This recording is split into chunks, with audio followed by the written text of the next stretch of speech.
this actually makes me feel better because this is not the first time this has happened to an event of ours. So, okay, so we're getting started a little late. That is because I am learning a lot about Instagram today that I did not know.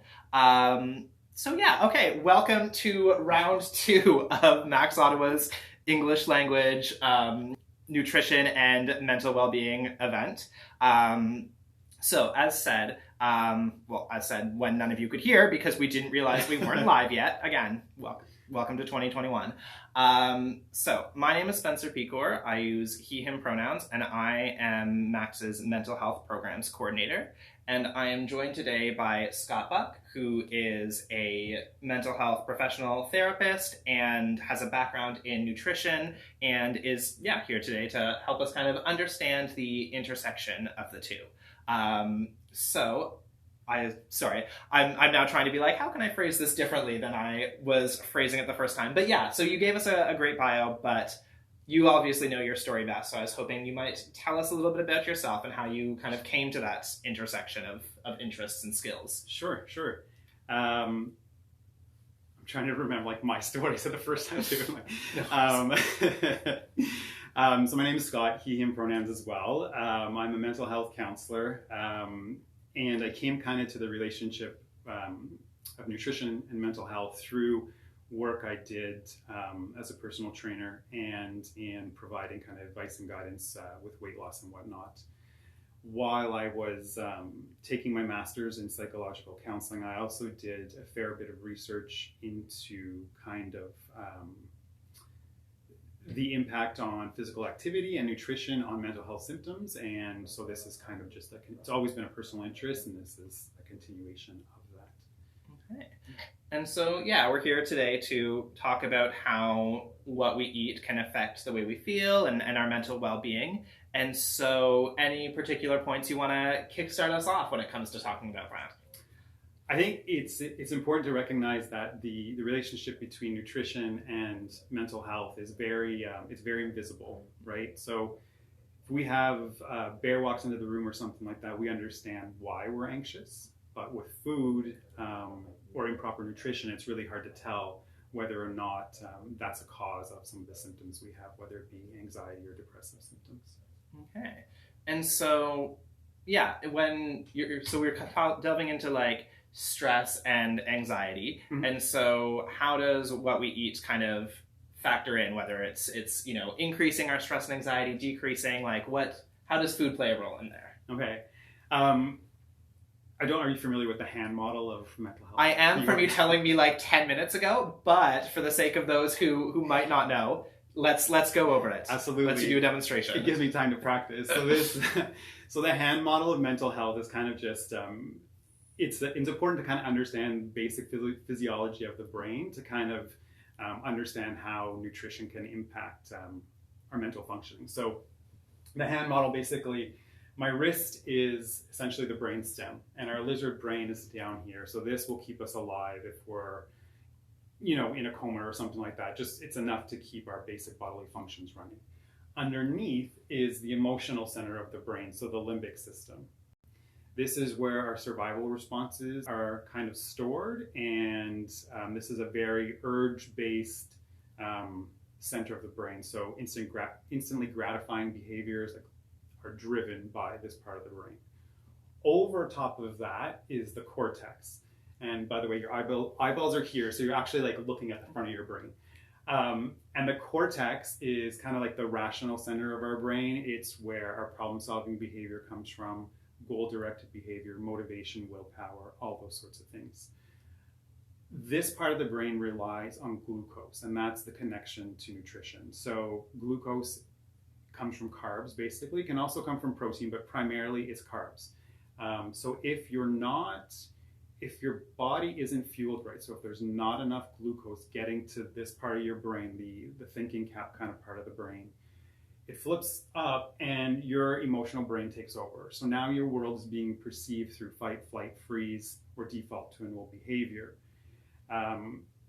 If you think about the common symptoms of anxiety, so if you're in fight mode and you're agitated, if you're feeling irritable, that kind of thing, that can be a sign of just not being nourished well enough. And the same thing with like flight behaviors, avoiding things, freezing behaviors, disappearing behaviors. All of those kinds of behaviors come from the emotional center and are a direct result of improper nutrition at times.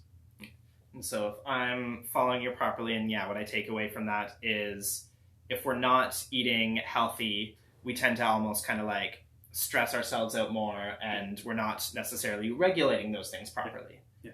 Okay. Yeah. And so, sorry, lost my train of thought there. But then, yeah, what would be some tips and tricks on your end then to kind of help us regulate that? Eating consistently. So if you've ever had, and we talked about this in our first kind of trial run, if you've ever had a sugar craving, that's your brain saying, hey, I need some energy. That is a direct result of that process. So what you want to do in situations like that, eating carbs throughout the day is a good thing. Contrary to like kind of the popular beliefs that, you know, carb deficiencies or diets of like restricting carbs are the way to go. Yes and no, you need carbs. I mean, you need that glucose for your brain to function correctly. So eating consistently and eating a balanced diet. Actually, and when you say eating consistently, like what would, let's delve a little further, because I feel, you know, one of the common things I think you hear people talking about is kind of that mid-afternoon, like craving for something sweet, or like that post-lunch wall. And you know, kind of what we're told in terms of eating consistently is like your 3 square meals a day, your breakfast, lunch, and dinner. Yeah. Like, is that kind of the route to go, or is there other better ways of doing that? Or really depends on the person. So we're all different, and our bodies need different levels of energy to sustain themselves, depending on the kind of work we do, depending on the stressors in our environment, a whole host of factors. When it comes to eating balance, so for breakfast, it's typical in Western culture that our breakfasts are kind of like carb loaded, so high in sugar. That kind of energy is only going to sustain you for an hour or two, and then you're going to have a drop and you're going to need to eat more. So those midday cravings, those midday instances of kind of having a drop in energy, that's all signals that your body needs more energy. It needs a hit of something sugary, something carby. So kind of what I'm hearing is it doesn't necessarily matter like how often you eat versus just like, yeah, making sure it's, you know, you're not just having a bowl of sugary cereal or something like that, because then you're going to, crash in a couple hours. It's going to crash hard, So the idea is to kind of, when you eat, try and have protein in your meals with carbs. That's kind of the key. So the protein is like the longer sustaining energy. Okay. And so going off of this idea of eating balanced and, you know, kind of counteracting stress, like obviously there's I think a little bit easier to do when you say have like the proper money and resources and everything like that to like be able to buy healthy food and a range of food, which not everyone has the ability to do. And so it kind of sounds like if you're financially insecure of a lower income, you're kind of almost doubly affected here, because you're already dealing with more stress from financial insecurity, as well as then access to good food. And so I was wondering if you had any like kind of tips around in particular kind of addressing that, or like... Yeah, it's a really good point, and it is so true that healthy eating can be outside of a lot of people's means to afford. There's a focus on, you know, the less processed the food you consume, the better. So, you know, you know what I mean by that? Yeah, okay. So the less processed the food, the better, but there are still healthy options, so that are less expensive. So vegetables are a key component of healthy nutrition. So there are frozen and canned options that are less expensive than buying, you know, fresh produce. You'll still get much of the nutrients you need from those options, and they're less expensive. And then hearing that it also kind of comes down to a little bit of a time thing then as well. If you want things that are less processed, like trying to limit how often you eat out if possible, and doing your cooking at home and everything like that. Okay. And so the other piece I was hoping to kind of talk to you about is, because, well, in our first run through, you gave this great acronym, and I can't remember how we segued into that. So I'm just going to point blank ask you about the PLEASE acronym, and filling in and telling us what that means. Sure. So the PLEASE refers to treat physical illness, that's P and the L,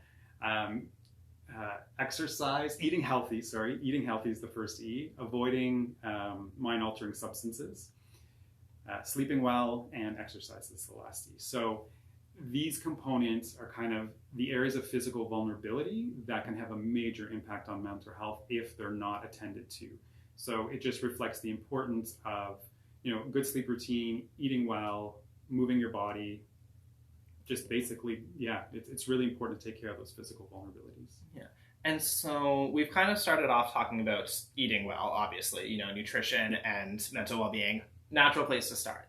But then, the next one comes up. Well, the one I'm going to jump to, because we're going to jump around a bit, and the one that interests me the most is how sleep impacts all of this, because I feel like we kind of live in a society that tells you to get your proper amount of sleep, but also really does its best to discourage you from getting, say, a full 8 hours of sleep. So I was hoping you could talk a little bit more about how proper sleep affects your well-being, and I have an and to that, but we'll start with one point at a time. So, sure. Well, basically, we need proper sleep to process the previous day's events, right? And if we're not getting that sleep, it's going to impact not just mental health, but motor functions as well. And so, I say this as someone who is probably on his fourth cup of coffee of the day. So, and then how do caffeine and other stimulants kind of factor in and impact well-being and mental health? Yeah, so caffeine is a big one. So we don't even realize how much caffeine contributes to anxiety. Basically, when we have caffeine, it's waking up our brain. It's throwing us into a state of hypervigilance, where we're our brains are all of a sudden being overloaded with information just because the caffeine has opened us up to that experience. So if you are somebody who experiences anxiety frequently, try dropping the amount of caffeine you consume, and that can really help with symptoms. Okay. And so we've also been talking a lot about kind of the physical impact, you get the sugars in your system, the carbs in your system, glucose, that's the word I'm looking for, and then this will impact your brain in the following ways, or caffeine will impact your brain in the following ways. But then there's also kind of that emotional component to food. So in my case, as someone who drinks a lot of caffeine, it's that whole, the day hasn't started. So yes, I think that comfort actually probably the good way, because my other example was going to be you break up with someone and it's you get your tub of ice cream. Yeah.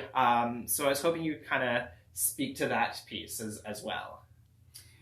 To the sugar component of why we kind of want it when we break up, or just the habitual I would say, okay, we'll start with the why we want those after, and in these moments, if we're going specifically for something like ice cream after a breakup, or otherwise comfort food or high fat carb type foods in stressful situations, or even just emotionally taxing situations, and then we'll loop back. Okay. So with things like caffeine, there's part of it is that it becomes habitual, right? If you get used to having it in the morning, you're going to seek it out and whatnot. In terms of why, and I just want to make sure I'm addressing the question right. So kind of why we have those cravings? Is that, yeah. To be honest, I'm not entirely sure about that component of it. I know that, for example, like I was saying, drinking caffeine can kind of increase the anxiety or symptoms of anxiety. Why we kind of crave it, my understanding, part of it is just kind of habitual. We get used to it. Our brains are kind of accustomed to having that kind of boost in the morning. Okay. And then, the other piece is so we've talked about kind of how, yeah, caffeine will, as you say, become habitual, becomes like a comforting thing in the morning. And I guess, is there a difference between like the physical impacts, like this is the way it affects my brain, and I might know that, say, limiting my caffeine throughout the day is for the best if I deal with anxiety. But then, yeah, there's also kind of that counteracting kind of emotional piece of like, oh, but it also, feels good to have a cup of coffee or feels soothing, or exactly. and I was hoping you could speak to that a little bit. Yeah, so an important point to recognize is that our emotions, our behaviors, and our thoughts are all connected, right? There's something called the cognitive triangle, where if you kind of put each of those components on the points of the triangle, they all interact with one another back and forth. So what we do impacts how we feel, and will also impact what we think, and vice versa, all around that triangle. So if something provides us with a comfort, and we're thinking, and it generates a kind of a thought of like, oh, this is comforting, it will impact like a positive emotion, positive type of behaviors as well. But the reverse is also true. Okay. And then the other piece, so going back to that PLEASE acronym, is how, sorry, now I'm blanking on the A was. I was like, and I wanted to talk about the A and go back to that. Avoiding substances. Yes. Because so when, like, obviously, because substances, one, that is a reflection of your mental health. But then also, like, that can have a big impact on your weight in either direction. Either it can cause weight gain, weight loss. And so I was hoping we could, talk a little bit, or you could share a little bit about how you might kind of, if you are kind of using substances to self-medicate, is there a way to maybe kind of control the weight element of that, or? That's a tricky question, right? And it depends how reliant you are on the substances. Something like alcohol, for example, can significantly disrupt the energy flow in your body. So if, for example, we were talking about caffeine and why you need caffeine in the morning sometimes, if you've had a drink, the night before, a few drinks, the effects of that alcohol won't be felt until, 6-8 hours later, the next day. So it's important to make that connection between the behaviors and the consequences that come up the next day. Okay. So yeah, if I'm following you properly, it's less about kind of what's happening in the morning and more, or in the moment, sorry, and more about being like, this is how it's going to like cascade throughout. You got it. Yeah. Nutrition is never, there are very few things that are going to have an immediate impact, right? So when we were talking about getting a quick hit of energy, we're talking a minimum of 20 minutes, but we're also talking a maximum of an hour kind of thing before we kind of feel that we have met that need. Okay. So I feel like that leads into an interesting place then, because as you were saying earlier, we're not always people who are good at like delaying our cravings and delaying for what we go after. So is there a way to kind of like, or any recommendations on your end for how we kind of keep that in mind, or manage that, or recognize that, okay, this is what I'm doing right now, but this, like, I also have to keep in mind, like, okay, I'm tired now, I want my caffeine, but I'm not going to feel it till I'm not going to feel it right after I've had this cup of coffee, or like, I'm hungry now, but I'm not going to feel full like the second I start eating. Yeah. I mean, something like a good way to track your responses is to do kind of like a food journal, or a caffeine journal, or something like that, where you track like, okay, I had caffeine here, and this is what I experienced the next day, and see if any patterns emerge. The other thing to consider, and there goes my train of thought. No worries. I've been there during this conversation, so. The other thing to consider is when we're in that emotional part of our brain, we're more likely to engage in those impulsive behaviors, or those, the instantly gratifying behaviors that aren't necessarily healthy. So that can include substances, that can include whatever else. And that's going back to what we were saying earlier about that kind of fight or flight and adrenaline and that whole like lizard brain kind of activation when we're stressed and not necessarily eating as well. Exactly. Yeah. And it's interesting though, because you mentioned a food journal. Now, when you say that, I immediately think of counting calories. Like, is that kind of what you're getting at? So what would be the difference there, I guess? So not at all. I think like you can get carried away with counting calories and become obsessed with those things. I know in the past I have been myself.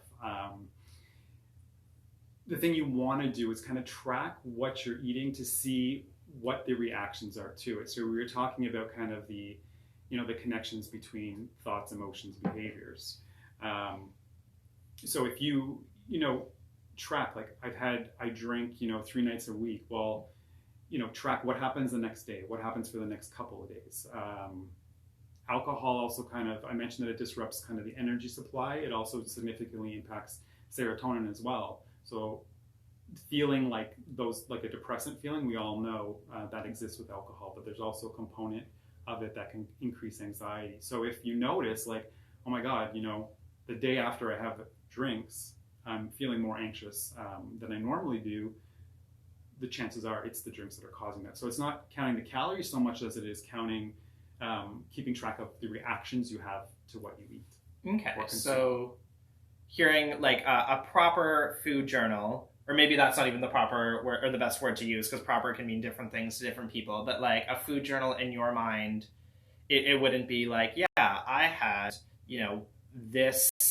Now I'm blanking immediately on all types of food, so I'm going to say chicken parmesan for some reason, and it is like 600 calories. And then also I drank like this much water or something like that, or I had like half a glass of wine, and that's this many calories. And so it's less about that, and it's more about like, okay, this was my meal. Wait like 30 minutes and being like, this is how I feel, like 100%. This is my mood, and so it's not just like what you eat, it's kind of a holistic thing. Definitely. And I would say too, we're talking about the impact of nutrition on mental health, right? So calories aren't really relevant to that kind of discussion. If we incorporate things like, if you're looking to lose weight and stuff like that, calories do matter, but for the purposes of like the impacts of nutrition on mental health, just tracking how you feel, how your body feels after ingesting certain things is the key point. So I would actually like to hear more. So when you say calories don't really matter when it comes to nutrition, like, can you share a little bit more about what you mean by that? Because I'm not someone who tracks calories, but even I'm actually like struggling a little bit with like, what do you mean? Like, no, that's you cut calories when you want to like eat healthy and and I completely understand what you're saying. It just, for like a discussion on like mental health, calories aren't necessarily directly related to mental health. They may be indirectly related through what you tell yourself, or if you have a negative body image, that kind of thing. There may be a connection there, but in terms of the impact on mental health, it's not really, calories don't really have a direct relationship, if that makes sense. Yes, because now I'm trying to really hard remember back to like grade 10 science, and I want to say like calories are actually a form of energy. Yeah, exactly. Okay. Phew, I was really worried I was wrong there. I was gonna be like, this is gonna be super embarrassing, but okay, so calories aren't actually like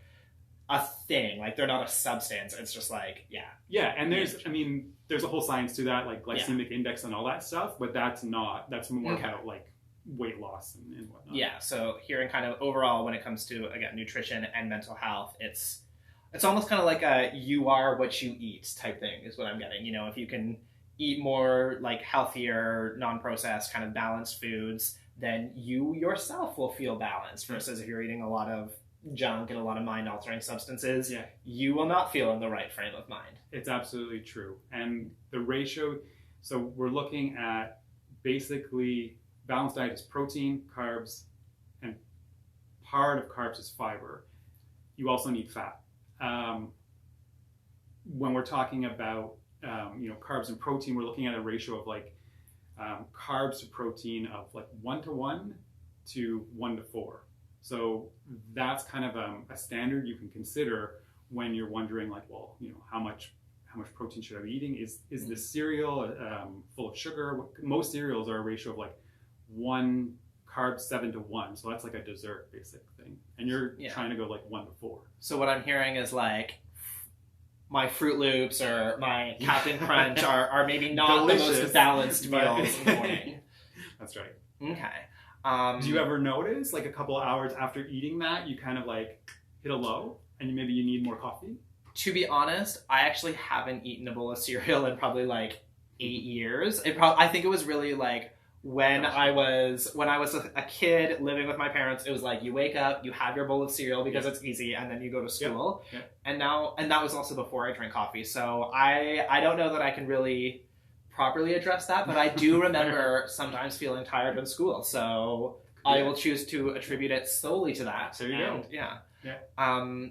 But so you also touched on briefly the idea of weight loss and cutting calories in that way, and there's obviously like that's I think the number one thing when people think of how what you eat is going to affect your mental well-being is like body image and self-esteem.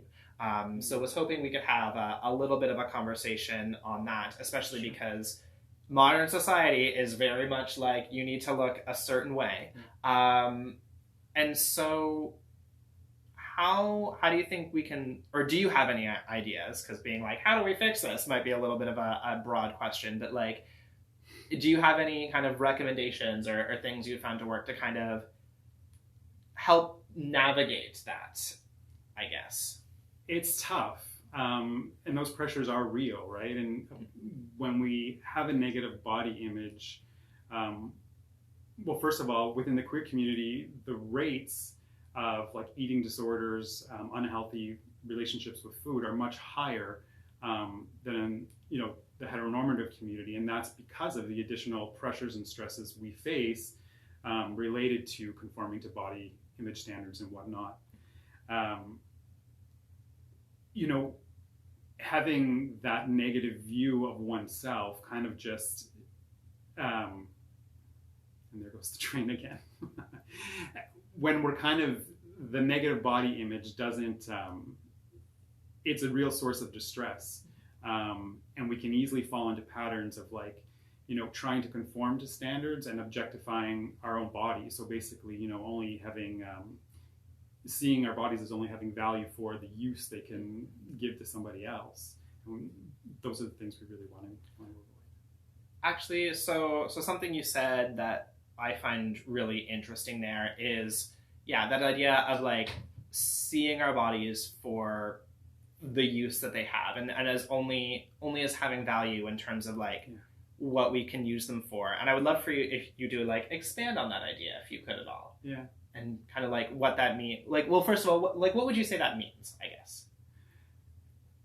It's the difference, I guess, between having an internal sense of comfort with yourself, self-compassion, versus being highly judgmental and seeking external validation for your body.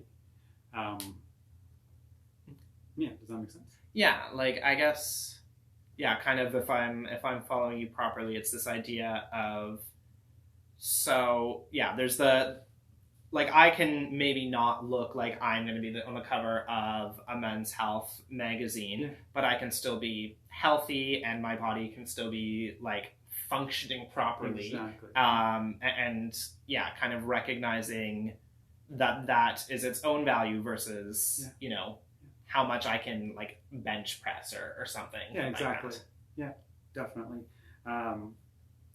And part of having that negative body image, not only does it set you up for disordered eating, but it also kind of makes you more prone to taking chances with appearance or like performance-related substances, which again, that impacts the mental health, consuming things that you don't really need, that you're just adding to your body to get bigger or whatever it is. Now, when you say like the performance pieces, do you mean specifically like steroids and kind of the major ones, or would that even apply to things like protein shakes or? That's a good question. Not so much. I mean, I was talking like steroids, testosterone, growth hormone, those kinds of things that are, illegal or they have an impact on the body that kind of changes your shape and changes the way you look. Yeah, not so much the protein shakes and whatnot. Okay. Now, just to quickly make sure I'm not like misunderstanding anything. Now, obviously, there's a difference between like taking testosterone for like building muscle and for like, yeah, as kind of as a steroid, and say, oh, I am, transitioning. Oh, definitely. Like to go with my gender identity and. Yeah, presumably there's obviously going to be those, and that's like a separate conversation, but also, just trying to quickly clarify and disclaimer that like not saying that ever taking testosterone is bad. But no problem. And so, like obviously body image and kind of looking a certain way in the queer community is, a much bigger topic of conversation. But I guess if someone is kind of, and obviously also like, an eating disorder is, a mental illness in of itself. And that's like more than we're gonna like solve by giving a couple tidbits of advice in this kind of conversation. But I guess, if someone is kind of struggling with their body image, say I was to come to you, Scott, and like even be one of your clients and be like, this is what I'm struggling, like what kind of path might you set me on in terms of like that kind of relationship? I think free therapy time. Examining what you do for self-care. So how do you take care of your body? What do you enjoy doing? So are there activities that can kind of leverage the strengths that you have? And it doesn't, exercise is kind of a loaded term. It's become a loaded term, but movement is key. So you don't need to necessarily go to the gym and, pump out whatever. But just moving is sufficient to get the benefits of exercise.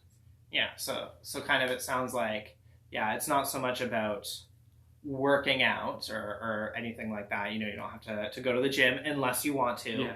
But kind of that idea of feeling comfortable with yourself and feeling comfortable in your body. Exactly. Yeah. Yeah. Doing the things for yourself that are nurturing. And that leverage your strengths, right? So, I mean, I was going to give an example, but I can't think of one. But I mean, if if you're an introvert and you're kind of a loner, an activity like going to the gym may be overwhelming, but there are other things you can do that can be beneficial. So engaging in like, a kind of solo sports like tennis or something like that don't involve, public spaces and whatnot. Okay. Yeah. And so to kind of pivot a little, like we've talked, I think, a lot about like stress and anxiety and kind of how what you eat can have an impact on those. Mm-hmm. The other piece that comes to mind, and though for me, is like when you have a really low mood and you're just struggling to like get the energy to eat, and in particular, like if people with depression can sometimes just have that struggle to like even find the energy to eat. Could you speak a little bit to like what would be going on there? Yeah. So with depression, our dopamine levels are really low. So that's a neurotransmitter. Talking about nutrition in the connection to that, if you look at, I believe it's, I have to double check, so I'm not entirely sure on this, but with a deficiency in dopamine, you're going to get those, the qualities of depression, but sorry, can you repeat the question? I'm totally going off on a tangent. No, not a problem. So I guess what's kind of like, understanding a bit about what's going on in the brain. If say I'm having a depressive episode and I'm just like, I know I like need to eat, but I do not even have the energy to like make it happen. The motivation isn't there. Yeah. And I would kind of go back to the hand model. So when, a lot of the times with low dopamine levels, a lot of the thinking is coming from this emotional center of the brain. So finding ways, not fueling yourself isn't going to make yourself feel any better. So it's important to do what you can to get some of that nutrition in, some carbs in, just to give yourself that boost in neurotransmitters, because we need that nutrients to create those feel-good chemicals. If we're not eating things that support our brain chemicals, then it's just going to make our mental health worse. Actually, and so this is something that just like occurred to me right now. And if you feel like you don't really have the knowledge of this, feel free to just say so. But when you, like what you said about not eating, because I know that's one of the other big like diet crazes. And again, obviously, like, yes, you knew exactly where I'm going there. So those ideas of like intermittent fasting, or only trying to eat between certain parts of the day. So I guess my first question is, to the best of your knowledge, do those things have any kind of merit? They do. The caveat being, you really have to know what you're doing to engage in that kind of behavior, right? I mean, not everyone's lifestyle is going to support that way of dieting. Our bodies are going to react differently as well to suddenly holding back on things or not giving ourselves a regular fuel supply. It's very much, I would say, individual. And before doing something like that, I would definitely talk to a doctor. Okay. No, certainly. I will say I knew a couple who they were both trying to like intermittent fast together, and I feel like that's one of the main ways of have an impact on your mood and your mental well-being, because you could tell when they were in their intermittent fasting piece where like both of them were a lot more irritable. Yes, right? Hangry. Yes, exactly. And that is a like hardcore symptom of not having enough energy in your system. If you're feeling hangry, it's because like your body is like, oh my God, gave me what I need. So that's like an actual thing. That's an actual thing. Yeah, if you haven't put the sugars, the glucose, the whatever, the nutrients into your body, then you're like thinking out of this emotional center. And you're in kind of like a fight mode. And that's where the angriness comes from. Good to know that it's not just like a Anyone fun modern term. Me talking to my hands, like, what the hell is that? I mean, you know what? And 4. There we go. So, okay. Like, I guess what it all seems like well, actually, first of all, so I want to loop back around to the depression piece, because I had a follow-up question to that, which was, so if you are in kind of that state and having trouble to like get the motivation to keep yourself fed, any kind of like tips and tricks in your experience that might kind of like help out? Or because the immediate one that springs to my mind is like, have like prepackaged things, but then it sounds like you're maybe getting back into that like processed food part that we were talking about earlier. So something is better than nothing. Okay.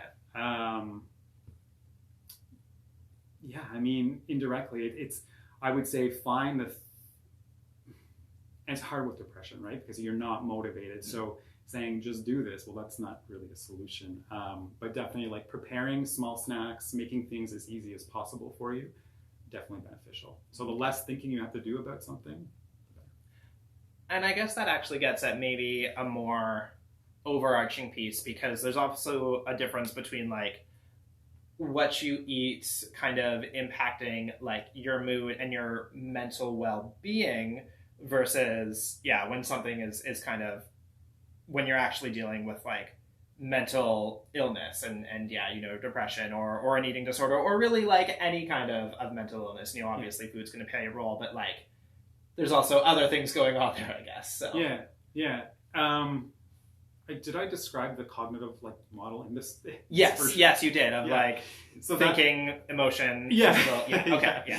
So that's important. I think that's like one of the main takeaways is keep that in mind, right? Like what you think is going to impact how you feel, what you do. What you do is going to impact how you feel, what you think, etc.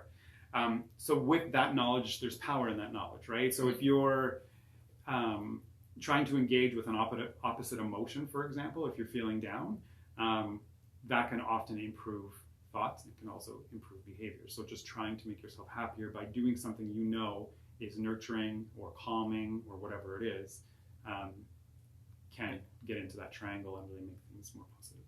Okay, yeah. So if we want to kind of like hijack our mental well-being, if you will, or kind of counterbalance, when we're feeling low, it sounds like again, we have our thoughts and our actions as ways to possible avenues, whether it's like doing something you enjoy for self-care, or also just kind of trying to like almost like think yourself positive to a certain degree. Positive psychology is all about that, right? And the important thing to remember is that well-being, so mental well-being, is not the absence of mental health. It's an entirely different concept, and it's based on like positive emotions, finding meaning in life, engaging in things that are important in your relationships and whatnot. So just, focusing on the positive things that are in your life, even if they seem, even if it's difficult to kind of pull those pieces out, that in itself can really change mindset. In fact, I use like a 3 positive things exercise with a number of my clients, where just kind of journaling 3 positive things that happen to you every single day, regardless of how big, how small they are. And doing that over a period of a week has been shown to increase positivity. Okay. Now, I will admit, I actually realized like halfway through asking, I was like, I feel like we're putting ourselves on a slightly different tangent away from food and nutrition. And so, I guess if we were to kind of bring it back to that, is there a way to like, so if we wanted to say improve our mood, what would you recommend in terms of like, is it better to go for the like comfort option then? Or is it better to like try and have something healthy and be like, okay, I'm putting the and maybe that comes down to the person snacks that kind of mix the carbs and the protein are key. So we're talking about like like a cup of juice to give you that instant like carbohydrate hit, and then some protein, so like a handful of nuts to give you the longer sustaining energy that keeps your brain out of the emotional center and in the thinking part of the brain. Okay. Yeah, what I'm hearing is, unfortunately, not my beloved cookies or, having a chocolate bar or something like that, necessarily all the time. Like, they're fun for a reason, but... Yeah, and I mean, eating, if we're talking like just strictly looking at mental health, right? Like eating cookies like every couple of hours, there's nothing that's going to keep like, and I don't know how many cookies, but that's going to keep like a balance. It varies. Yeah, it's going to keep like a balanced amount of energy throughout the day. Okay. Right now, it may not be the healthiest way to do it, but it works. It'll do the job. I would like to make that my main takeaway is at least 1 cookie every 2 hours is just what my mental health needs. But you'll stay in that thinking part of the brain. Like there we go. Yeah. I'll be so productive. Never crash. And then of course I've got my coffee to drink as well. Yeah. But no, so it kind of sounds like the big takeaways I'm hearing from you though would actually be like, well, I think it can all be summed up as like just treating it as holistically, maybe stop like if we can, and not that this is easy, but like trying to remove ourselves from the idea of like looking a certain way, and more thinking of it as like, what is fun and enjoyable to do in terms of, movement, not even, physical activity, just like movement and, what makes us feel at home in our body as much as possible. And trying to think holistically about, it's not just what we eat, but then also like, how we feel after and how various foods make us feel. Yeah, very exactly. Yeah. Okay. Yeah. Any other kind of like, if you wanted people to leave kind of keeping a certain thing in mind that you would kind of throw out there? Or? I'll go back to the PLEASE acronym, just taking care of physical vulnerability. It's a fairly straightforward thing to do. There are strategies that you can implement in all those areas that aren't that difficult, and they can have a significant impact on your mental health. Actually, then let's maybe take another bit of a detour because, obviously, nutrition event, cool, but, I'm very interested in the sleep aspect as well. And you mentioned like sleep hygiene. And I think also like it relates because sleep also has an impact on like your appetite and, how what you eat is going to affect you. So what would be your sleep hygiene recommendations? No electronics 30 minutes before going to sleep. None. No TV, no like social media, nothing. I'm smiling because I'm dying on the inside. I will admit that's not like the first time I've heard that, but I will say it is like It's a big one. the one I probably struggle with the most. Yeah. So like any tips on your end about how we can kind of like help ourselves make that happen? Because yeah, I know I'm very much like, even if I know that, I'm like, well, I'll just like finish this episode and go to bed, or like, okay, I'll just, you know, check my phone, make sure I haven't missed anything before I go to bed. So yeah, and a lot of us fall asleep. We like having the security of some kind of noise too. So that plays into there. But basically, thinking of like the bed as the place for, you know, sex and sleep only. The TV gets moved out of the room. Your phone maybe is like turned off. It's put like far away from the bed. Maybe it's left in a different room, loud enough so you can hear your alarm, that kind of thing. Another important thing to consider too is if you're not eating well, so if you are going to sleep and you haven't, and there's not sufficient energy in your system, you're going to be waking up. You're going to be maybe having nightmares. That's another cause. That's another physical connection to nutrition. Is like sometimes nightmares are actually a result of the adrenaline in our body because we haven't given ourselves the fuel to spend the whole 8 hours or whatever it is that we're sleeping. Okay, so Wait, like that's very convoluted the way I said that. No, but that's very interesting to me. So what you're saying is like if I'm not eating if I'm someone who has nightmares, it could come down to the fact that I'm like not eating properly. Yeah. Oh yeah. Yeah. So that has to do with the fact that so as you're sleeping, your brain is still working, right? Even though your body's not moving, your brain is still going nuts trying to process stuff. If it gets low in energy, that adrenaline is released because it's looking for glucose. That's a signal. It's like feed me. You're sleeping, adrenaline goes up and it's got to go somewhere. So you have nightmares. You wake up with anxiety. Maybe you're waking up early in the morning. Maybe you're feeling anxious, you know, throughout the day. That kind of thing. It can be because of poor nutrition. Okay. So yeah, you said nightmares as well. But are there other kind of like ways that nutrition and what we would also affect our sleep if we're trying to like get that holistic of, you know, achieve the PLEASE acronym of good, proper sleep? Yeah. I mean, so alcohol before going to sleep, not a good idea for the reasons that we discussed. It may take hours, but it does have an impact on mental health. Caffeine, obviously, as well. Your brain is going to be hyper alert. Eating something, if you're someone who does wake up, so in your case, if you're waking up from nightmares, before you go to sleep, try having like a small protein snack. So try having like a handful of nuts or something. Okay. And see what happens. Yeah. So 7 days. So yeah, what I'm hearing is because especially I think there's that myth of like people having a glass of wine or like a nightcap to help them get to sleep, and that is not a good idea. It will help, like hands down, it will help, right? You'll fall asleep, but it's not doing anything positive for you while you're sleeping and in the morning. And it won't help you like stay asleep necessarily. No. Okay. So yeah, eliminating alcohol, small snack before bed. Because I feel like the other one you often hear is like, but also you're not supposed to eat a certain number of hours before bed. Yeah. And that makes sense. You don't, like if you're trying to go to sleep, you don't want a huge meal before going to sleep because your body is going to try and like break that down while you're sleeping. You'll get crazy sweats, all that stuff. But a small snack of protein is not going to hurt you, and it may actually make your sleep much better. Okay. So what I'm hearing is, again, the three main takeaways we'll say are the PLEASE acronym, which we're going to see if I can remember this now, which is treat physical illness, and that's the first two. Yeah. I think the first E was just like eating well. Yep. Which makes sense. So you want to help eating well, eat well. Okay. Oh my God. The A was avoid mind-altering substances. S was, I think it was just sleep. I don't know if there was anything longer than that. Special, and then E was second E was exercise. Yeah. Okay. Or just move. Like we were talking, exercise can be a loaded term. So just move. Yeah.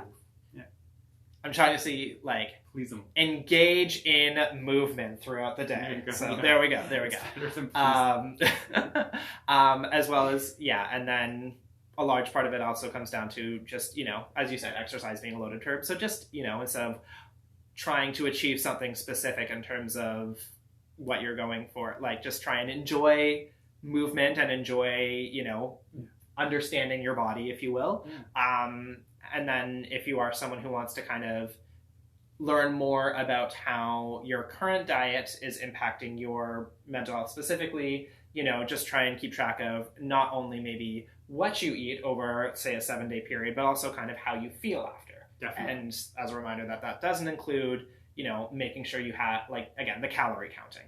So. You got it. Okay. Well, in that case, I'm also just trying to, and thank you so much for coming out today. I feel like I learned a lot. I am going to give a heads up. My biggest struggle with my own kind of experiences with this kind of advice is actually the follow through. So we'll see if I actually end up doing, tracking what I eat for the next 7 days. But that is the goal for me. I'll keep you posted. Just one thing, right? And see how that how that works. And thank you so much for imparting your wisdom for us today. Thank you for having me. Of course. Thanks. Now we're going to see if I know how to turn this off. I think it's just this X here. We'll see.